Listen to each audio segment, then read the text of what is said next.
The training, organized by the Project Implementation Unit through the OECS Regional Agricultural Competitiveness Project, or AGRICOM, identified the livestock sector as a critical one for improvement. Farmers, agro-processors, and extension officers were privy to information from the Trinidadian-born veterinarian who practices in Jamaica and manages a 40-acre small ruminant farm. Dr. Young speaks of the numerous initiatives that can be undertaken in the industry. So this training is to educate farmers in marketing of ruminant products. So we spoke about what are the options for meat marketing. We spoke about, let's say, lamb burgers, production of sausages, production of primal cuts for the lamb. We also spoke about goat's milk, where we can do goat milk, we can do fresh milk, yogurt, cheese, products for soap and lotion. Then we looked at things like agro-tourism. We looked at goat yoga as a possibility. That one was really funny for farmers. So what we realize is that there's a huge potential for small ruminants in the Caribbean, because the reason is that small ruminants require less land space than cattle, right? And they require less infrastructure than cattle. So it's something that persons can have in their backyard and they can make a little extra income from. For instance, if you can have 5 goats and you're milking 5 goats, Belmont Estate says they buy milk from farmers. So that is a nice little income. You can milk your goat in the morning or the evening when you come home from work, and you can sell that milk as an extra income for you. Dr. Young, who shared her experiences with these stakeholders, explains how her organization, Trinjam Farms, was able to move from producing 12 liters of goat milk per week to 100 liters per day. It's a process that you have to go through. You have to try and build your market. And the nice thing is that people may say, but people don't drink goat's milk in Grenada.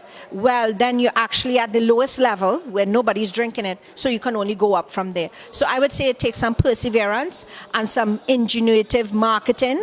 And again, it's much easier now to market. You have Facebook, you have Instagram, you can market it for yourself, which is what we did. And if you can't do it, ask your kids to do it. I asked my sons to say, hey, take the pictures, you do it on Instagram, you know what you're doing. I think that Grenada has a lot of potential.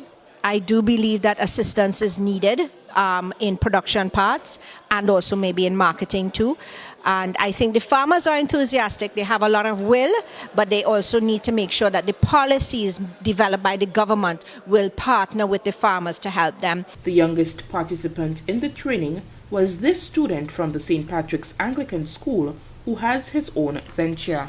My name is Kenneth Jeremiah. I am St. Patrick's Anglican School. I had 7 goats. I worked my way up to 21.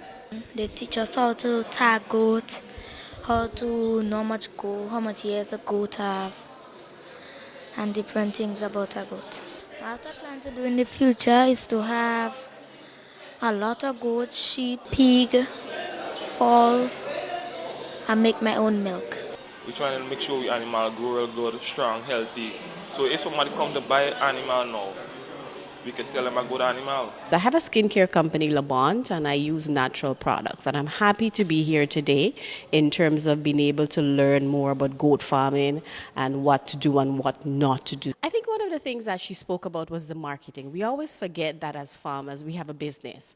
And it's important in terms of the marketing and collaborating with the ministry. That is something that I think really resonated with me. What I'm learning here today is making me to think about going to diversifying in milk, so where you could actually make a little more and to take care of the farm. Livestock Officer Nugent Bernard says while the livestock industry is very diverse, he was happy that farmers and officers were exposed to the information presented. This science is dynamic, so things are happening all the time, things are changing. So keeping the farmers up to speed, you cannot go wrong.